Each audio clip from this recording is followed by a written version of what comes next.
Hey everyone, Deathblade here. I am coming at you with a review and a critique of the movie Crouching Tiger, Hidden Dragon, Sword of Destiny, which you can see right here. If you're new to the channel, you might not know me. I am a full-time translator of Chinese fantasy novels. And as I mentioned in the video in which I kind of talk about how I came to be a translator, which I'll link right here, I mentioned the movie Crouching Tiger, Hidden Dragon, the 2000 version. It was actually a very instrumental movie in terms of getting me down the path of becoming interested in Chinese culture and Wuxia stuff. And so it will always hold a place in my heart. When I heard that there was going to be a follow-up movie, I was really, really excited, and I was even more excited when I heard that Michelle Yeoh was going to be reprising a role as Yu Shulian, and that also Donnie Yen was going to be in it. I was like, man, this is going to be so awesome. Then I heard that it was being filmed in English, and that just instantly turned me off. I knew as soon as I heard that it was going to be bad. Now, fast forward a few years to a few weeks ago, maybe a month or two ago.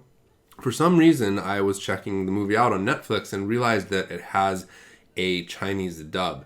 And I was thinking, you know what? Maybe it'll be better than I thought it was going to be, especially if I watch it in Chinese. Like, I don't really care if the characters' lips don't match up to what they're saying. At least if they're speaking Chinese, I think it'll be better. So I decided to watch it. Now, in the end, I actually ended up not watching it in Chinese, which I'll explain a little bit more at the end of the video when I talk about the language aspect. As the title of the video indicates, I really, really do not like this film, and I actually think that it is insulting to fans of Wuxia and fans of Crouching Tiger, Hidden Dragon, and just people who are knowledgeable about Wuxia and Chinese culture. And there are language aspects that play into that, which again, I will get into later. If I was going to boil it down into one main reason why I think it's bad, I would say it's probably the screenwriter. Because the director is a pretty famous, well-known director who has done a lot of amazing Chinese, Kung Fu, and Wuxia stuff. Obviously, Michelle Yeoh and Donnie Yen are also both very accomplished actors, and they are both people who have done a lot of Wuxia stuff, Kung Fu. Obviously, they're Chinese. And as for Michelle Yeoh, she already played the role of the character, so she's reprising her role, as I mentioned before. So obviously, they're not a problem. I really do think that the problem is with the script and with the screenwriter. Now, you do a little digging into who the screenwriter is. I think that he is a person who has a cursory understanding of Chinese culture. Like, he's been to China and has done traveling there, and has something of a background in terms of the kind of stuff that goes into these movies. But as you get into the movie, the story, the dialogue, the characters, it becomes very obvious that the screenwriter is not a Wuxia fan. And at least that's what it seems like to me. If he is the person who has watched a lot of Wuxia movies and really likes them, I'm talking the old school Shaw Brothers stuff, 80s and 90s, even 2000 Wuxia stuff that was really popular for a while. I don't know, it just does not seem like the screenwriter really knows what he's doing when it comes to Wuxia. Now, the screenwriter, actually, I like some of his previous work. When I saw some of the other films that he had done, I was actually surprised. But when it comes to this one, it really seems like it was done by a person who saw Crouching Tiger, Hidden Dragon and was like, wow, this is cool. And then decided to make the sequel and didn't really know what they were doing. I actually did a video recently about the problem when Western writers write Wuxia and Xianxia. And that video, which I'll link to right here, is more talking about when authors write novels, but I think the same kind of things apply to here. There are just some things about the movie that are basically not Wuxia. When you watch this film, if you are familiar with Wuxia and Chinese culture, I think it will come across to you as being something that is just inauthentic and derivative and not doing justice at all to the characters, to the genre, and to the culture. So what I'm going to do is I'm going to go through and kind of summarize the movie. I'm going to play aspects of it and kind of explain what's going on, the main plot points. We'll throw a little bit of light commentary into there. I'm going to be kind of sarcastic probably. You'll be able to pick up on some of my criticisms just as we go over what happens in the plot. Then I'm going to go over some reasons why the movie is just bad in general. Then I will specifically focus on some things relating to Wuxia and Chinese culture that just really jump out as being just, well, bad. So let's get started. By the way, I do have to point out that there will be spoilers, so please be aware of that.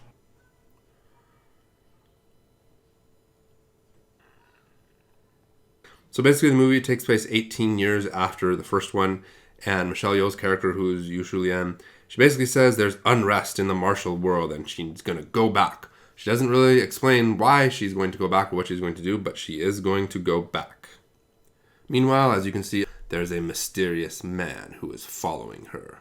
Now, we don't actually know where she's going, she never says it, but along the way to this unknown destination, she gets ambushed by a bunch of guys, and she jumps out of the top of the carriage, and a pretty cool fight scene plays out. The fighting is cool in this movie, choreography's cool, camera work I think is generally okay. In the middle of the fight, the mysterious guy who was following her jumps out and helps her to beat off all of the guys that are fighting her or ambushing her. She ends up fighting this one specific guy, a young man who she unmasks, and his face is revealed. He's one of the important main characters, but he escapes. Next, we're introduced to another one of the main characters, who's Snow Vase, or Snow Vase, as a lot of the characters say it because they have fake British accents. She's here to meet Hades Dai, who is the main bad guy of the movie. And of course, she's actually not here to talk to him, but she wants to kill him, so she grabs a sword and attacks him. However, she's basically not really good enough, and he handily defeats her for all intents and purposes. But instead of killing her, he just lets her run away. And he even tells his men not to try to follow her and kill her, even though I'm pretty sure they obviously could. He says she's not worth it. So cut back to Yu Shulian, and she is entering Beijing, and we have a panoramic, obviously CGI shot of Beijing. And she goes back to the house of Sir T, or Sir Tia. He was the old guy in the first movie, and this is his son. And lo and behold, the Green Destiny Sword is here. It is not hidden, as she points out it should be. He gives a flimsy reason for why it's just sitting on a table in the middle of an unguarded room, right in the middle of Beijing, where anybody could literally just go in and steal it, even though everybody in the martial world wants it. So the bad guys know where the sword is, and they are going to send the guy we met earlier, who was masked and then unmasked, and he's supposedly connected to the sword by destiny. They think he'll fail, but he has to be the one to go do it. So he goes in to steal the sword, and then right when he's just about to succeed, whoa, oh my goodness, somebody jumps out of the shadows, who we know is Snow Vase, and they start fighting in what has got to be one of the silliest and most ridiculous fight scenes. Seems to be trying to channel Jackie Chan. They come out and she convinces everyone, Snow Vase convinces everyone that he was trying to steal the sword when in fact she was actually trying to steal it, and they imprison him. Snow Vase meets Michelle Yeoh's character and wants to become her apprentice for no reason whatsoever. She just kind of walks in and is like, I want to be your apprentice. And Michelle Yeoh's character says no. Knowing that people are going to be coming for the sword, she decides to write an announcement or a recruitment poster and has them put up around the city asking for people to come help. The mysterious man comes and takes the poster down. Oh, did I mention it's Donnie Yen? I can't remember when that point was revealed. In any case, he brings the poster to this little restaurant and puts it up in the hopes of recruiting people, apparently. We don't really know what's going on here yet. While he's at this restaurant, he kind of gets in a little altercation with a thug, and at the same time meets some other people who agree to help him for absolutely no reason whatsoever. 1, 2, 3, and 4. 4 people that ultimately he recruits to go back with him to answer the call. And there's a pretty cool fight scene that plays out here. When they get back, we get a very extremely shocking plot point, which is that Donnie Yen's character is actually Yu Shulian's fiancée. She was engaged to this guy and he supposedly died. And it was because of that that she and Li Mubai, who were in love with each other, could never get married because they felt it was wrong to do that. Now he shows up here and explains that he faked his death so that they could be together, except obviously that didn't work out very well. So Hades Dai attacks and he says, Peking? Like, what? Who calls Beijing Peking nowadays? They stopped doing that like decades ago. In any case, he ends up killing 2 of the guard characters that were recruited out of that group of 4 who we're supposed to care a bunch about, except we basically don't care about because they have absolutely nothing to do with the plot and there's almost no information about them and no character development. Snow Vase reveals the truth to, I think his name is Wei Feng or something, telling him that everything he believed was a lie and telling him the true story of his mother and how they're all connected. And of course he immediately believes her without any evidence and not even knowing her and mostly disliking her up to this point.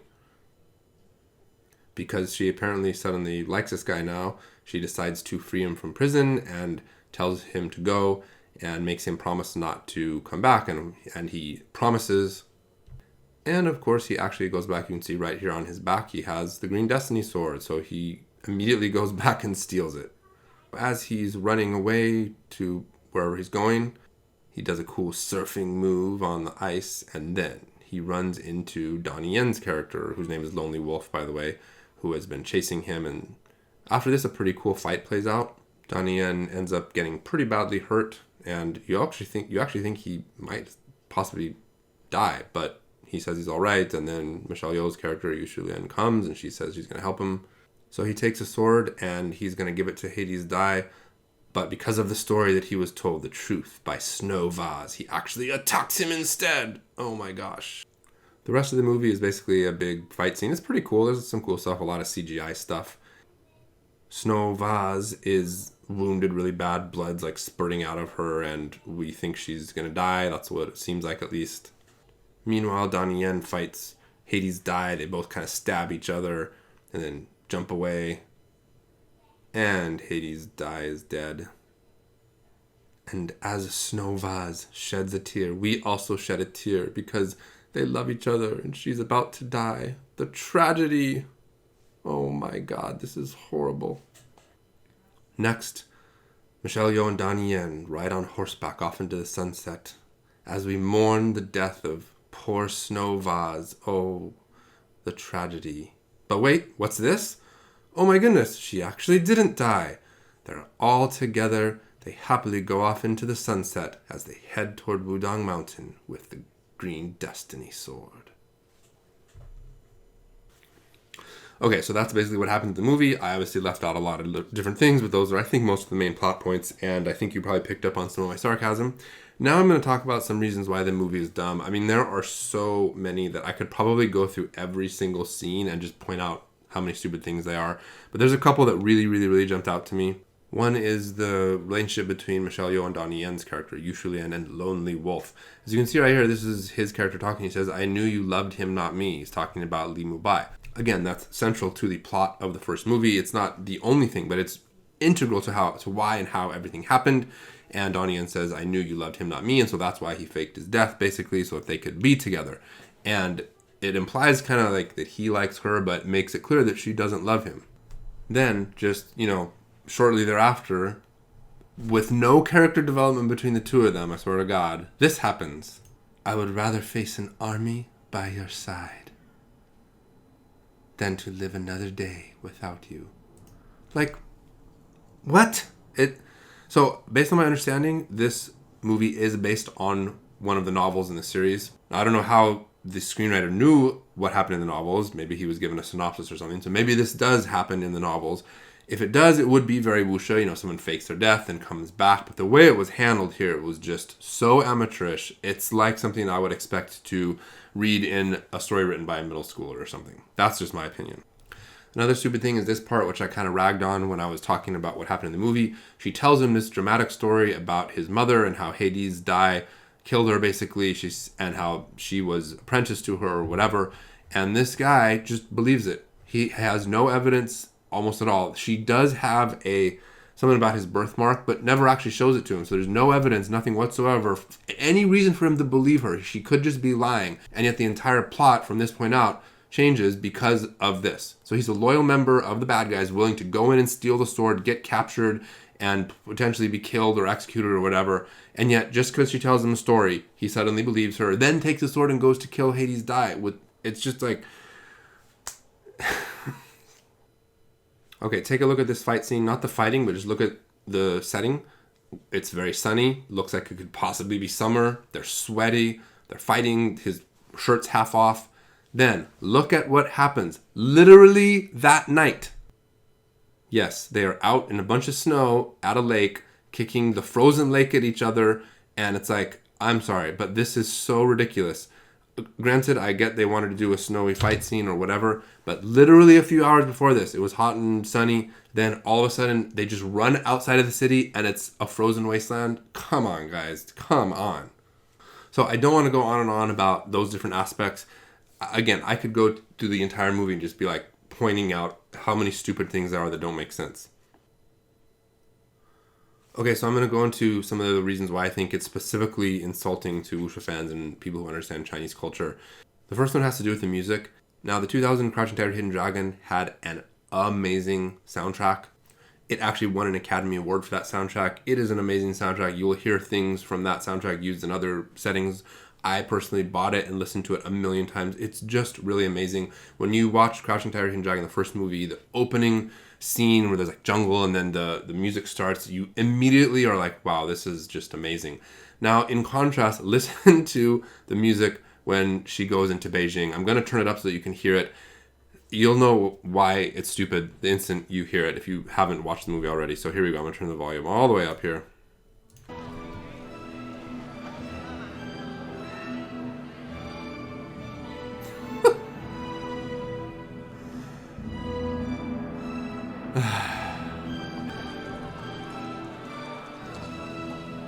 Okay, I'm gonna put it off.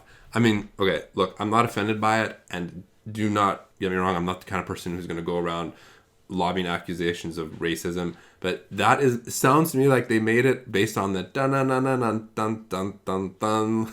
Like, that is what it sounds like to me. Maybe that's just me, but it's just so bad. I feel like if you were taking a college course for intro to like music and the students were playing around on the computers, like this would be something that one of them came up with first time trying to make music on a computer.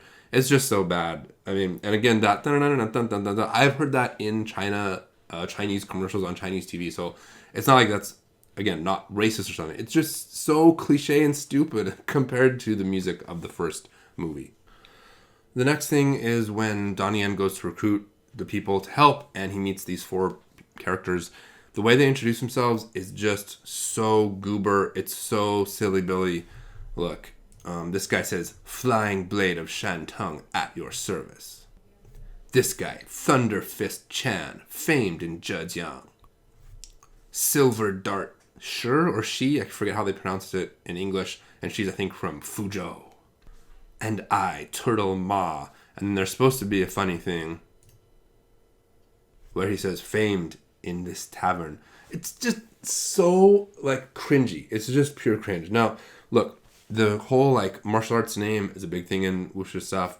I think that's one of the things probably all of us who are fans like. We like how there are these wandering martial artists and Taoists and Buddhists, and they have all these colorful names.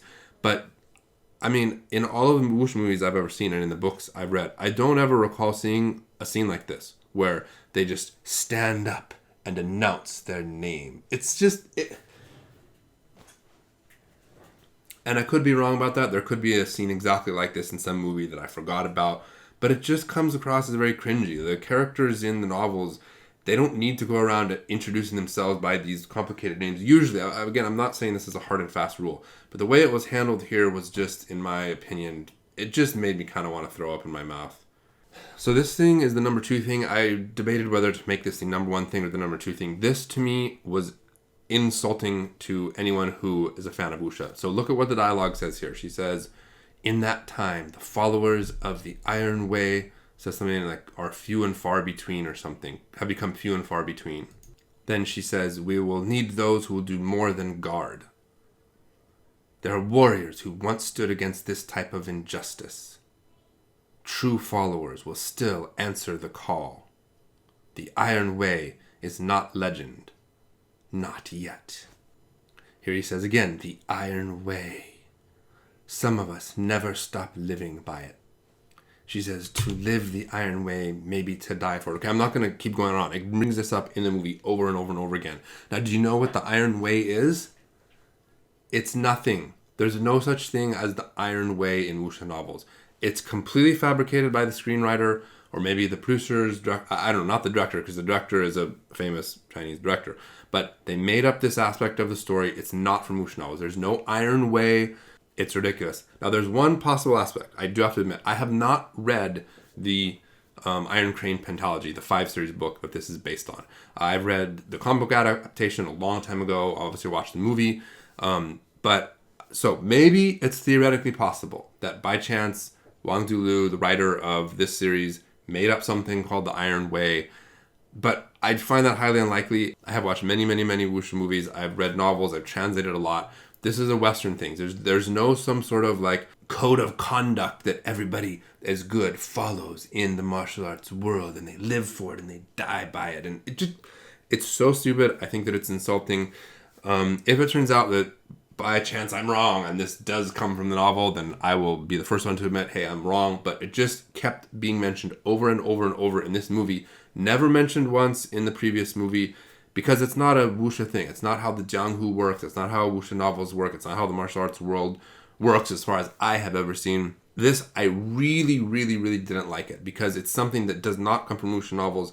And the fact that it was inserted into this story, from what I can tell, I feel is just insulting to anybody who knows how these martial arts settings usually work. Final thing that I have a big complaint about is something that I can't really point to any specific scene necessarily, and that is just that the actors do not act Chinese. They do not seem Chinese to me. Now you might say, well, aren't the two main actors that you can see right here, Michelle Yeoh and Donnie Yen, aren't they Chinese? Haven't they been in a million wuxia movies? Yeah, they have, and their characters probably came across as being the most Chinese to me. But the rest of the characters, the four guards, the son of Sir Tia, the two young people who are